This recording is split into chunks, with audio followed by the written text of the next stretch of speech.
ne sais pas nager. Tu sais pas nager? Mais non. T'aurais jamais dû me dire ça. Pourquoi? Parce que je vais te pousser. Mais non. Mais si. Marion.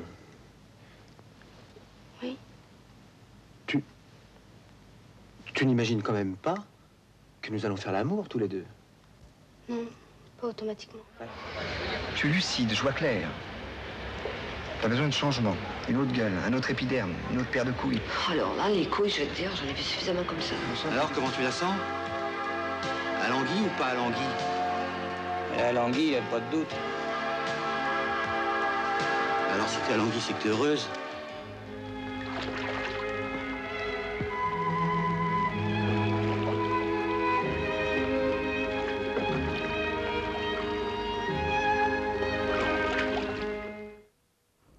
Demain soir à 21h, Grand Écran proposera le deuxième film du cycle Bertrand Blier et ce sera Buffet froid. Buffet froid que Bertrand Blier a tourné en 1979 avec son père Bernard, mais aussi Gérard Depardieu, Jean Carmet et Geneviève Page.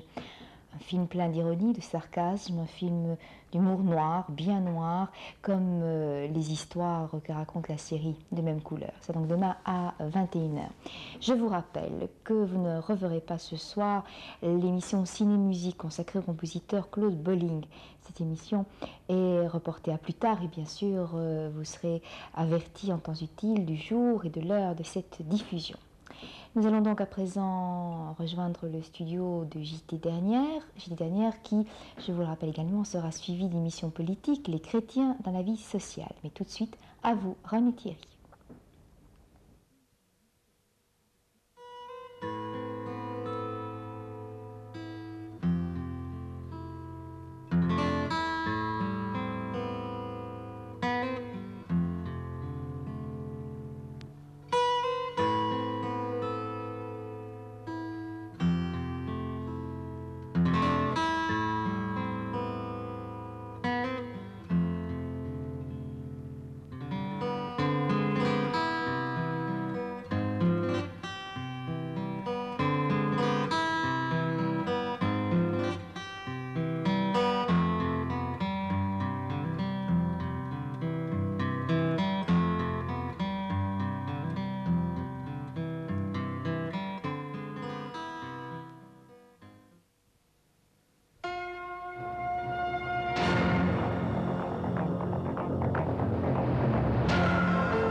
Les États-Unis procèdent à l'essai nucléaire prévu, mais en limite la portée.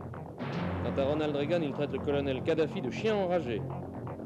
La leçon du Hesel n'a pas suffi, on se bat encore sur des stades. Soleil d'ombre ou Racine psychanalysé à travers ses textes. Notre invité, un professeur de linguistique qui vient de recevoir le prix Francky.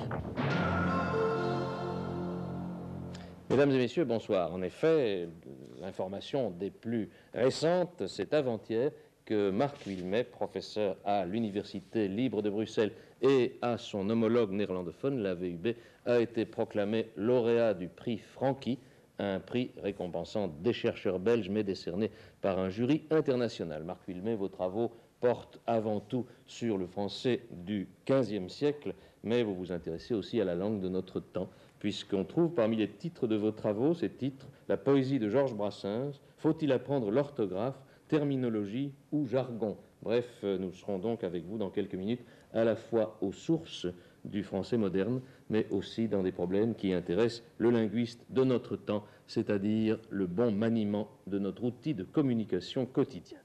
Et puisqu'on est dans la francophonie, vous connaissez sans doute le proverbe suisse imaginé par l'auteur des histoires de Ouin-Ouin, « Neige en novembre, Noël en décembre ». Je ne sais pas quelle histoire belge on pourrait tirer de l'étrange situation météorologique que nous connaissons. Le calendrier a beau indiquer le 10 avril, le thermomètre, lui, a indiqué jusqu'à -5 degrés la nuit dernière dans plusieurs régions de Belgique.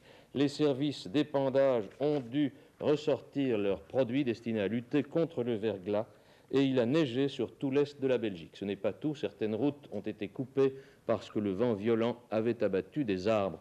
On serait tenté de dire il n'y a plus de saison, mais il semble tout de même que de telles situations ne sont pas entièrement nouvelles. Ça s'est déjà vu. Rappelez-vous le proverbe de la sagesse populaire « En avril, ne te découvre pas d'un fil ». Et M. Météo nous a rappelé aussi tout à l'heure que ce froid printanier pouvait être plus prononcé lorsque l'on connaît des régimes de vent de nord-est, comme c'est le cas actuellement.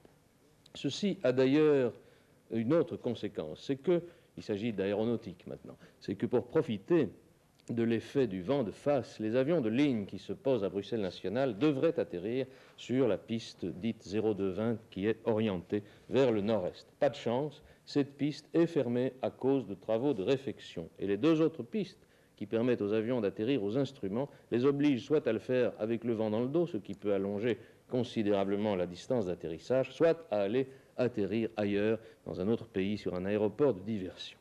Le problème se pose d'ailleurs aussi au décollage, mais ici, il ne s'agit plus de raisons techniques, mais de raisons politico-diplomatiques. Il s'agit donc bien des passagers, vous vous en doutez, à destination de Kinshasa.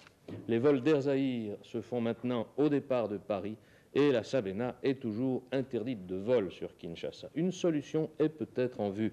Il semble que le gouvernement zaïrois souhaite qu'une table ronde, ça en fera une de plus, soit organisée entre le Zaïre et la Belgique pour rétablir l'harmonie entre les deux pays. L'harmonie un peu en dents de scie, disons-le.